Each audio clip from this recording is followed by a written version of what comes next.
Welcome to this short video on understanding and supporting Gen Z in the workplace.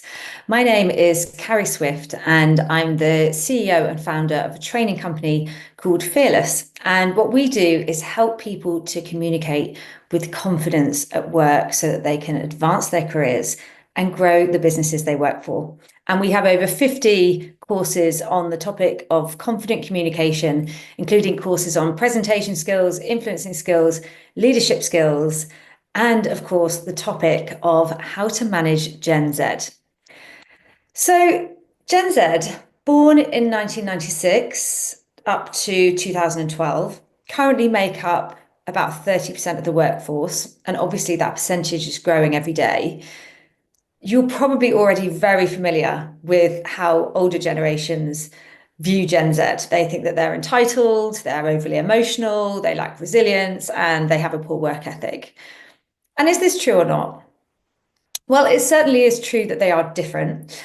And there's a lot of reasons for that. So, firstly, they are digital natives. They have never known a world without technology, social media, and smartphones. They also grew up during the pandemic. So, that actually impacted some of their most formative years, meaning that they missed out on some key milestones and social experiences.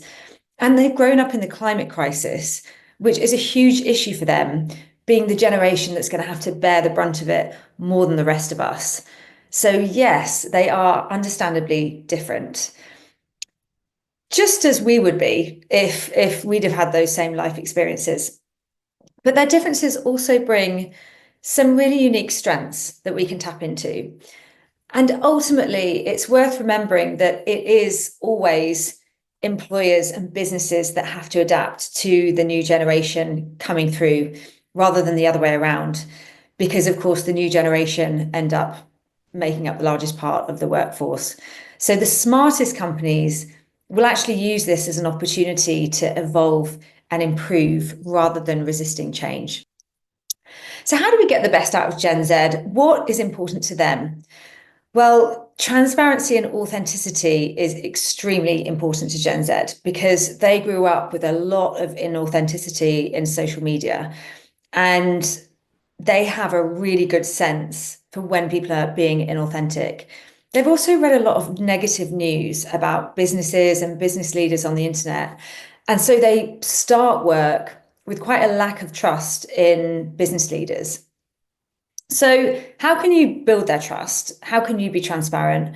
Well, let them in on information, explain why you're asking them to do what they're doing, share the wider company strategy with them. A really nice example of this is how Netflix famously opened up the back end of their business and let all their employees see their financial data, their P&L, their marketing strategies, everything that helped people really understand the why behind business decisions. And what they found was that actually this gave people a lot more ownership over the business. They found that people were much more invested and they did make better decisions. They really rose to the occasion of having that extra information. So here's a nice example of where transparency in a business is can be a real advantage strategically, but it's also in alignment with what Gen Z really value. And on that point of authenticity, what Gen Z want from us as managers is for us to be authentic, so human and honest and real, rather than perhaps a bit more closed and guarded as people might have been traditionally in the workplace. And all of this relates to something else which is really important to Gen Z, which is psychological safety. So how do you create psychological safety? Because this is a generation that has experienced a lot of mental health issues and is used to talking openly about mental health issues. It's almost the opposite of a stiff upper lip. So they're going to thrive in an environment where they feel safe and secure and heard. So that means that you as the manager need to show vulnerability also. You can admit when you make mistakes, reflect on your own learnings, welcome different voices in meetings, invite people to speak up, seek out feedback yourself from them as a manager, and actually give them some honest and timely feedback. So this generation do not want to wait until appraisals for their feedback. They grew up in a culture with instant feedback from social media. So they expect this at work. They want that. And this is also just creating a really positive team culture and a growth mindset. So this is good for everybody. You might have also noticed that this generation seem to have quite a short attention span. If you haven't already seen the content that is aimed at Gen Z, I urge you to go and have a look and online, because you will be shocked at how fast paced it is, how edited it is, how much is going on. It is very hectic, big information overwhelm. They are used to high demands on their attention and moving attention from one thing to the next. So that means that we actually need to work a little bit harder in meetings and in conversations to keep people engaged. But it's actually a really good leadership skill anyway, to think about how you can communicate with more clarity and more brevity. So a good rule of thumb here is that whenever you're speaking in a meeting, whenever you've got a communication at work, try and remember the rule of bluff, which is bottom line up front.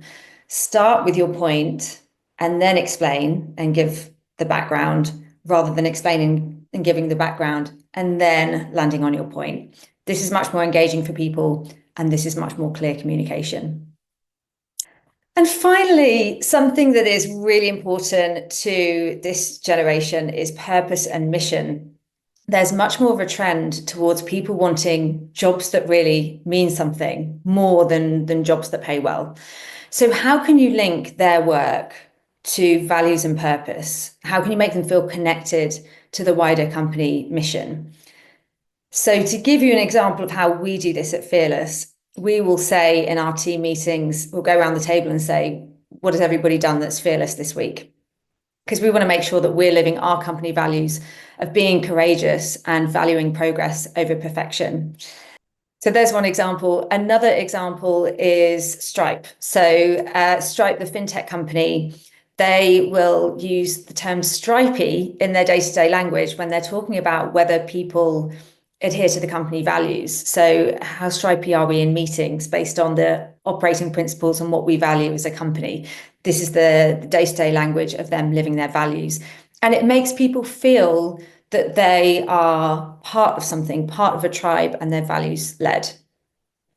So how can you think about the way that you refer to mission and give purpose day to day?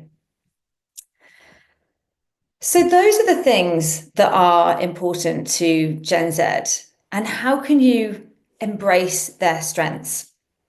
Because actually they've got a really unique mindset and some unique skills. And I think the first most obvious one is, how can you make the most of their digital skills? You could be getting them to teach other people on your team digital skills. You could get their input on new platforms and software that you might want to start using. You could use this as an opportunity to change the way you communicate as a team. So if you are still in a habit of people sending emails and copying everybody in, could this now be a time to move over to Slack, where actually everybody just uses voice notes or short form videos, which is a much more efficient way to communicate? How can you make the most of their creativity and innovation? They are very used to expressing themselves creatively and great for thinking outside the box. So can you set them project-based challenges rather than micromanaging to see what they come up with?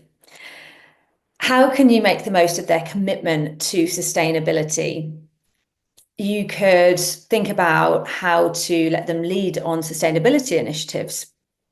This is a generation that cares more about sustainability than any other. So let them lead a green audit for your team. Let them go and source more eco-friendly suppliers. Show them that you care about these things as well.